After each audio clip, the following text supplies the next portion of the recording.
Magyanatimirandasya Gyananjala-shalakaya Chakshurunmilitam Yena Tasmai Shri Gurave Namaha Shri Chaitanya Manovistam Stapitam Yena Bhutale Swayamrupa Kadama Yam Dadati Svaparantikam Vandeham Shri Guru Shivataparakamalam Shri Gurun Vaishnavamscha Shri Rupam Sagrajatam Sahagana Ragunatam Vitamtam Sajivam Sadvaitam Savadhutam Parijana Sahitam Krishna Chaitanya Devam Shri Radha Krishna Padan Sahagana Lagta Shri Vishakam He Krishna Karuna Sindho Dina Bandho Jagatpate Gopesha Gopika Kanta Radha Kanta Namostute Tapta Kanchana Gaurangi Radhe Vrindavaneshwari Vrishabhanu Sutadevi Pranamami Haripriye Vanchakalpa Tarubhyascha Kripa Sindhubhya Vacha Patitanam Pavanebhyo Vaishnavebhyo Namo Namaha Shri Krishna Chaitanya Prabhu Nityananda Shri Advaita Gadadhara Shivasani Gaura Bhakta Vrinda Hare Krishna Krishna Krishna Hare Hare Hare Rama Rama Rama Hare Hare Hare Krishna. So we are continuing with the reading from Bhagavad-gīta as it is.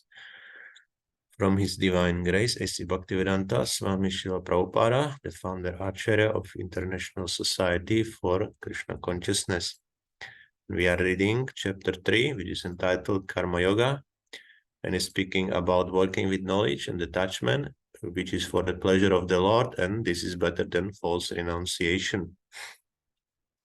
So last time we were speaking, Krishna was speaking to Arjuna that he should perform his duties not only without attachment, but also with the purpose of setting the example for the others.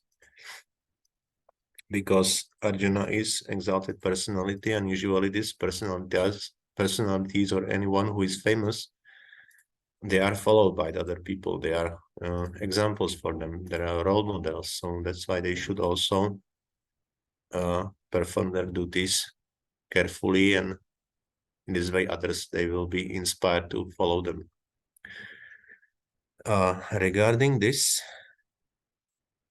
I have something. No, this one. Yeah. Yes. How leaders should behave also. It's from the Message of Godhead, this book from Śrīla Prabhupāda. And he's saying the leaders therefore must know that the real disease of the people is in general is their aversion to serve the Almighty Godhead Vishnu. So if instead of treating the people's inherent disease, atheism, the leaders simply show a superficial sympathy for the disease symptoms, certainly there will be no benefit whatsoever for suffering humanity. The real remedy for this disease lies in partaking of the remnants of offerings made to Godhead. This is the ideal diet for the spiritual patient. And the medicines include hearing and chanting and remembering the glories of Godhead, worshipping the transcendental form of Godhead, offering Him transcendental service, accepting Him as one supreme friend, and lastly, surrendering unto Him in all circumstances. The leader should therefore arrange for this diet and these medicines if they really want to dissipate the sufferings of humanity. So I'm bringing this because now Krishna was speaking about renouncing the fruits of the actions. Then he was saying about setting the example. And now in this section, we will follow it. It will be, he will speak how to also behave toward those who are ignorant. So for the administration, it means that there are people who are under their care. So how, or anyone who is in leadership position, how he should behave to those who are in ignorance and bring them up to Krishna consciousness. So 324. Utside yur ime loka nakuryam karma chedaham sankarasya chakartasyam pahanyam ima prajaha. Utsidayuhu would be put into ruin. Ime, all these lokaha worlds na not kuryam, I perform karma, prescribed duties. Chet, if aham, I sankarasya of unwanted population. Cha and karta, creator. Syam would be Upahanyam, would destroy Imaha, all these Prajaha, living entities. Translation: if I did not perform prescribed duties, all these worlds would be put to ruination. I would be the cause of creating unwanted population, and I would thereby destroy the peace of all living beings. Purport: Varnasankara is unwanted population which disturbs the peace of the general society. In order to check this social disturbance, there are prescribed rules and regulations by which the population can automatically become peaceful and organized for spiritual progress in life.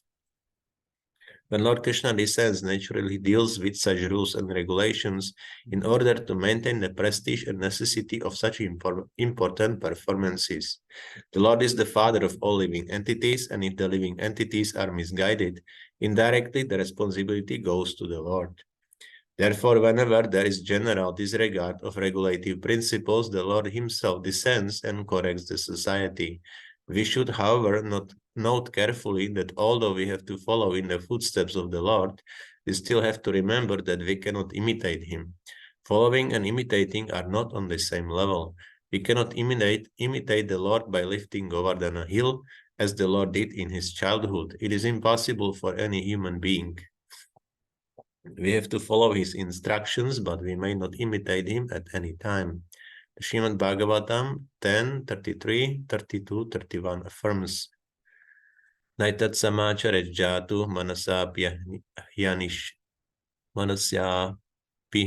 hyanishvaraha vinashatyacharan modhyat yatharudro bdijam visham ishvaranam vachak satyam tathaiva charitam kvachit tesham yat svavacho yuktam buddhimam stat samacharet. One should simply follow the instructions of the Lord and his empowered servants. Their instructions are all good for us, and any intelligent person will perform them as instructed. However, one should guard against trying to imitate their actions. One should not try to drink the ocean of poison in imitation of Lord Shiva. We should always consider the position of the Ishvaras, or those who can actually control the movements of the sun and moon, as superior. Without such power, one cannot imitate the Ishvaras, who are super powerful. Lord Shiva drank poison to the extent of swallowing an ocean, but if any common man tries to drink even a fragment of such poison, he will be killed. There are many pseudo-devotees of Lord Shiva who want to indulge in smoking ganja, marijuana, and similar intoxicating drugs, forgetting that by so imitating the acts of Lord Shiva, they are calling that very near. Similarly, there are some pseudo-devotees of Lord Krishna who prefer to imitate the Lord in his Rasa Lila, or dance of love, forgetting their inability to lift Govardhana hill. It is best, therefore, one would not try to imitate the powerful, but simply follow their instructions. Nor should one try to occupy their posts without qualification. There are so many incarnations of God without the power of the Supreme Godhead. So,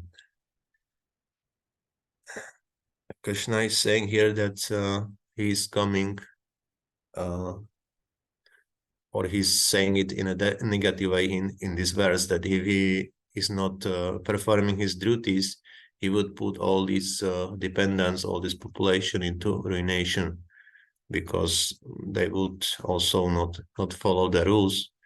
And also his role, his purpose of descent is to reestablish the religious principles. So that's why he's very careful in following them also himself. And anyway, it is natural for him because these principles are coming from him. But one thing is there, when we are following some authority, we should be careful not to imitate them. We should distinguish what is for us and what is not for us. So usually our spiritual masters or acharyas are giving us some rules we are supposed to follow. But some, let's say, superhuman activities which are these Ishvaras performing, like Lord Krishna himself, or even Lord Shiva, who drank the ocean of poison. So this is not for us to imitate, because we are not in such position of these Ishvaras. So we are warned not to not to indulge in it. And especially regarding Lord Krishna, here is mentioned that there are people who are imitating the Lord in his Rasa Lila, or dance of love. So also they are forgetting that they are not in the position of Lord Krishna, so they should not imitate like this. Even I heard recently regarding the married life that for us the example is not, or for devotees the example is not Krishna or Radharani in the case of relationship, but the example is Lakshmi Narayan. So anyone who is bringing something from these higher realms, like from Rasa Lila, and putting it into the relationship between the husband and wife, it is quite a strong deviation. So we should be careful also about this, that we should not indulge in these highly confidential pastimes even in our private lives, because this is not also what we are supposed to follow. For us, the example is Lakshmi Narayan, their relationship.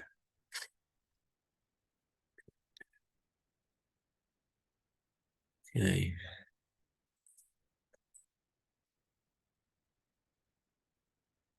Let's move on. Sakta karmanya vidvamso yata kurvanti bharata kuryat vidvams tata saktash chikirshur loka sangraham. Saktaha, being attached karmani in prescribed duties, avidvamsaha, they ignore and yata as much as kurvanti, they do, bharata, or descendant of Bharata. Kuryat must do, vidvan, the learned, tata, thus asaktaha, without attachment, chikirshuhu, desiring to lead, loka sangraham, the people in general. Translation: as the ignorant perform their duties with attachment to results, the learned may similarly act, but without attachment, for the sake of leading people on the right path. Purport: a person in Krishna consciousness and a person not in Krishna consciousness are differentiated by different desires. A Krishna conscious person does not do anything which is not conducive to development of Krishna consciousness. He may even act exactly like the ignorant person who is too much attached to material activities, but one is engaged in such activities for the satisfaction of his sense gratification, whereas the other is engaged for the satisfaction of Krishna. Therefore, the Krishna conscious person is required to show the people how to act and how to engage the results of action for the purpose of Krishna consciousness. So here we see that it may seem from outside that different persons, like one who is not in Krishna consciousness and one is in Krishna consciousness, they are doing the same thing, but it is not so. Only externally it may seem that they are engaged in some activities, but the consciousness is definitely different. But anyway, one should, even one is in Krishna consciousness or not in Krishna consciousness, they are supposed to perform their duties, but those who are in Krishna consciousness should be detached from the results of these activities.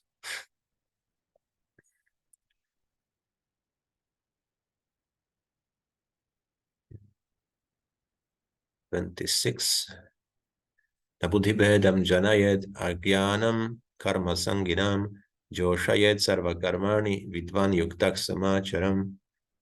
Na not buddhibhedam, disruption of intelligence, janayed, he should cause, agyanam, of the foolish, karma sanginam, who are attached to fruitive work, joshayed, he should dovetail, sarva, all, karmani, work, vidvan, a learned person, yuktaha, engaged, samacharan, practicing.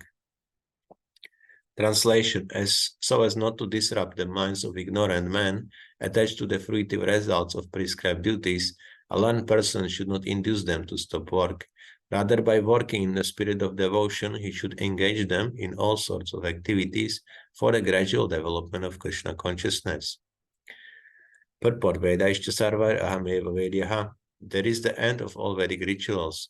All rituals or performances of sacrifices and everything that is put into the Vedas including all direction for material activities, are meant for understanding Krishna, who is the ultimate goal of life. But because the conditioned souls do not know anything beyond sense gratification, they study the Vedas to that end. But through fruitive activities and sense gratification regulated by the Vedic rituals, one is gradually elevated to Krishna consciousness. Therefore, a realized soul in Krishna consciousness should not disturb others in their activities or understanding, but he should act by showing how the results of all work can be dedicated to the service of Krishna. The learned Krishna-conscious person may act in such a way that the ignorant person working for sense gratification may learn how to act and how to behave. Although the ignorant man is not to be disturbed in his activities, a slightly developed Krishna-conscious person may directly be engaged in the service of the Lord without waiting for other Vedic formulas.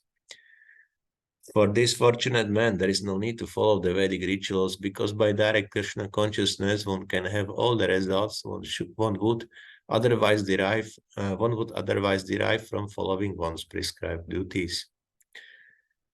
So this is quite tricky verse, because it speaks about not disturbing someone who is engaged in prescribed duties, but for the fruitive results.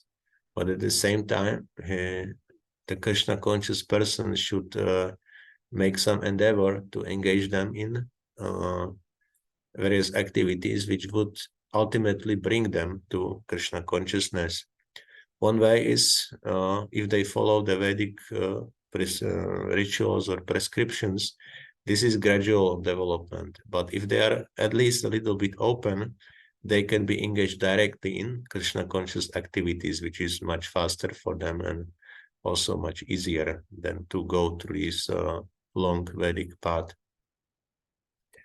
So we should be sensitive also to perceive whether the other person is how to say, responsive to Krishna consciousness. Otherwise, it's the best if they are at least engaged in some pious activities, and ideally they could offer the results.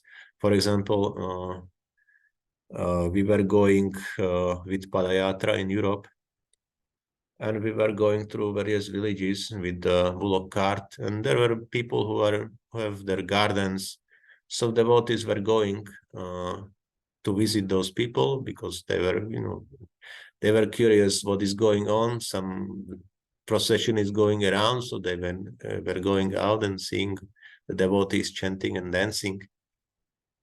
And some devotees were coming to their homes and asking them if they can give some flowers to the altar or some fruits or vegetables, for cooking like this. So in this way, these people may be engaged in various activities for the pleasure of the Lord. So this is one of the examples how it can be done. And if they are more interested, let's say they would come for the evening program, which we would conduct in these various places where we were stopping with Padayatra. So then they can even engage in chanting, dancing, and like this, some more direct activities. So devotees should be expert in how to engage everything what is available.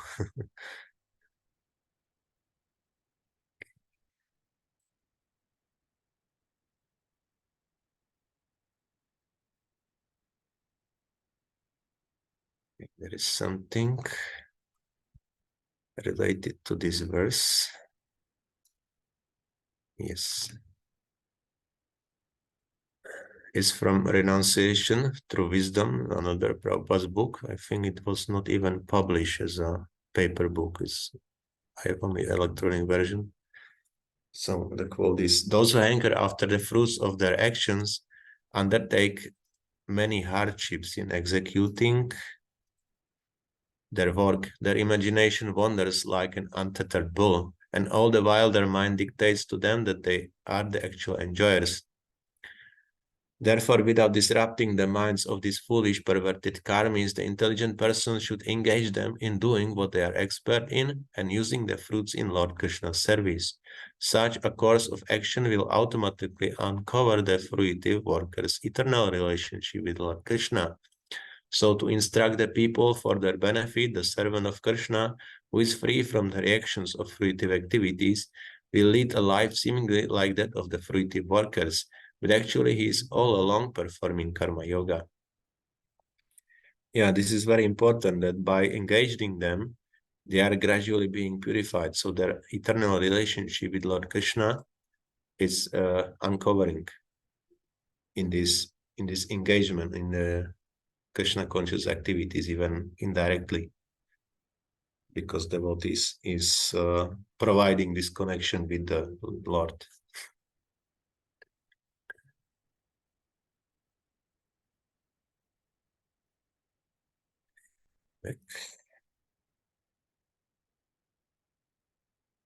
So, Shloka 327, one of the also very important ones when one is studying Bhakti Shastri degree. Prakrite kriyamanani gunai karmani sarvashaha ahankara vimudhatma kartahamiti manyate. Prakrite of material nature, kriyamanani, being done gunaihi by the modes karmani, activities sarvashaha, all kinds of, ahankara vimudha, bewildered by false ego, atma, the spirit soul, karta, doer, aham, I, itidus, manyate, he thinks. Translation: the spirit soul, bewildered by the influence of false ego, thinks himself the doer of activities that are in actuality carried out by the three modes of material nature. Purport: two persons, one in Krishna consciousness and the other in material consciousness, working on the same level, may appear to be working on the same platform, but there is a wide gulf of difference in their respective positions. The person in material consciousness is convinced by false ego that he is the doer of everything. He does not know that the mechanism of the body is produced by material nature, which works under the supervision of the Supreme Lord. The materialistic person has no knowledge that ultimately he is under the control of Krishna. The person in false ego takes all credit for doing everything independently, and that is the symptom of his nescience. He does not know that this gross and subtle body is the creation of material nature under the order of the Supreme Personality of Godhead. And as such, his bodily and mental activities should be engaged in the service of Krishna in Krishna consciousness. The ignorant man forgets that the Supreme Personality of Godhead is known as Hrishikesha, or the master of the senses of the material body. For due to his long misuse of the senses in sense gratification, he is factually bewildered by the false ego, which makes him forget his eternal relationship with Krishna. So this is our experience basically from the birth, that we think that we are the doers, we are moving our body, and even we are kind of being gradually convinced by the illusory energy of the Lord, by Maya, that it is us who is the cause or doer of these movements of the body. But also later on, this is basically the perspective of children, that everything is evolving around them and they are controlling everything. And usually parents are, to some age, they are leaving them in this ignorance, and gradually they are kind of introducing, because in the beginning children cannot understand it fully, that because the ignorance is the biggest in this age, very early in the childhood.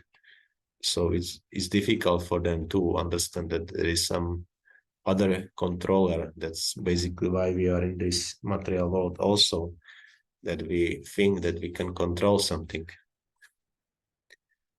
So Maya is giving us this opportunity, and this arrangement is made so seamless that we think that we are really the doers, that we have some desire to move the hand and the hand is moving, or whatever activities we are trying to do with our body.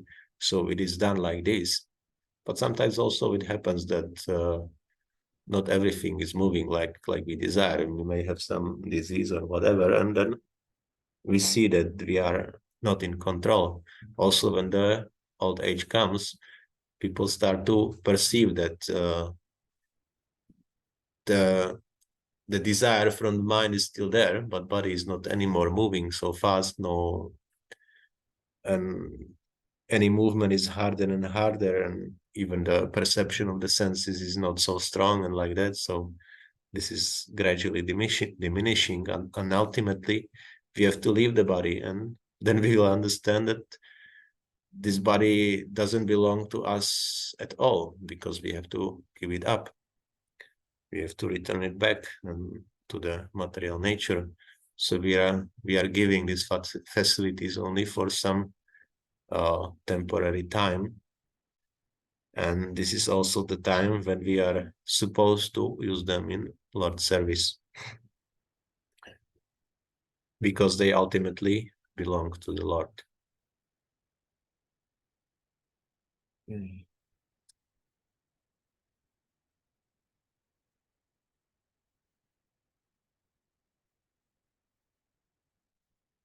Also one comment from Srila Baladeva Vidyabhushana. The Jivatma with a body made of knowledge, samvid, has a sense of I and is actually the doer.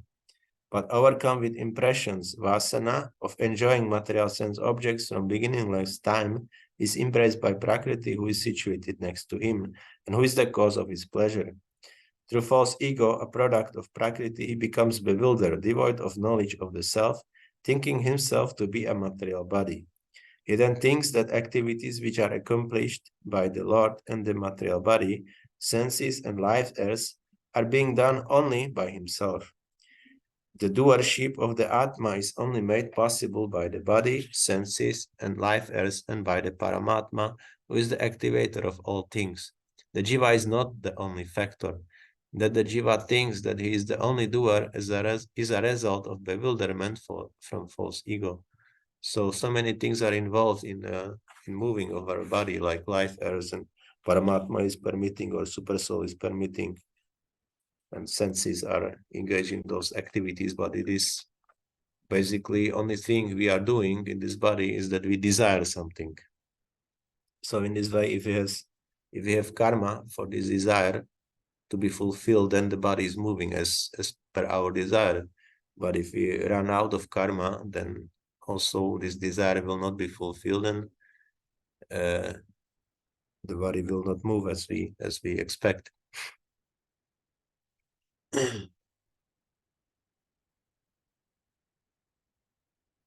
Okay, one more comment is from Srimad Bhagavatam 5:12:10.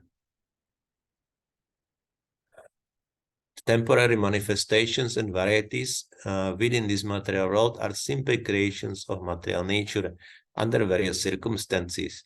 Prakrite kriyamanani gunai karmani sarvashaha. The actions and reactions carried out by the material nature are sometimes accepted as our scientific inventions.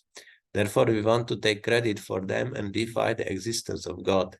This is described in Bhagavad-gītā 3:27. Ahankara vimudhatma kartahamiti manyate. Due to being covered by the illusory external energy, the living entity tries to take credit for the differentiated creations within the material world. Actually, all these are being created automatically by the material force, set in motion by the energy of the Supreme Personality of Godhead. Therefore, the ultimate cause is the Supreme Person. So one thing which is happening very often, because scientific inventions are mentioned here. So what we are doing usually, we are observing what the nature is doing, and somehow the scientists are giving their names to it, like the Newton law of gravity or something. So in this way, we are trying to be the possessors of these inventions, which are actually done by nature. From the time immemorial, this is going on, but then some person with the ego comes and he observes something from the nature, and it is given his name to it. So it's like stealing from the Lord, literally. That we are giving various names, and this is very, very common thing that whatever invention is there, these names are given by these so-called scientists who caused this invention. Even like the name America is coming from Amerigo Vespucci, I think is his name, this sailor or sailman who traveled to these places, and whole continent is now called after him. But who is asking what is the name given by the God for this place, or what is God calling all these various things? Like we can have in scriptures, for example, in Ayurveda, there are very specific definitions for diseases. There is Vata, there is Pitta, there is Kapha. So this is given by God, these descriptions there. These are coming from scriptures. But when modern science comes, they invent various diseases and they name it cancer or diabetes or whatever. So in this way also we are trying to get our possessions.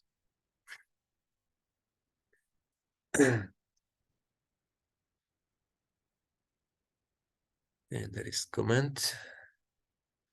Very complicated laws proposed by scientists, very difficult to understand. Yes, because they are also just proposing some theories. They think that it's working like this, but they are never sure how it's really working, because they're observing only the part of reality. And moreover, they are always changing these laws because they are always inventing something else. Even when I was studying Ayurveda, my teacher said that if we are going for shopping to get something, let's say, which would suit our body, some subsies, vegetables, fruits. So if we are doing it by scientific method and think, okay, in this fruit there is vitamin C and here is vitamin A and like this. So it is so complicated to get something which is fitting our body, our health. But if we go by taste, we know that, okay, I have high vata or high pitta, so I need something sweet. Immediately we know, okay, this fruit is sweet, this fruit is sweet, this fruit is sweet. If I take sour fruit, it will aggravate my pitta. So it is very, very natural, very simple to have this understanding from the Vedic position. But the scientific position, as I say, is, as you said, is very, very difficult, very, very complicated. They are doing these simple things. Yeah, very nice observation. Okay, so that's it for today. The next time we will continue the same topic, basically how Kṛṣṇa is speaking, how to further deal with those people who are in ignorance. I will say something more on this matter. So thank you very much. Hare Krishna. Śrīmad Bhagavad-gītā ki jai. Śrīla Prabhupāda ki jai. Samaveta Bhaktivedanta ki jai.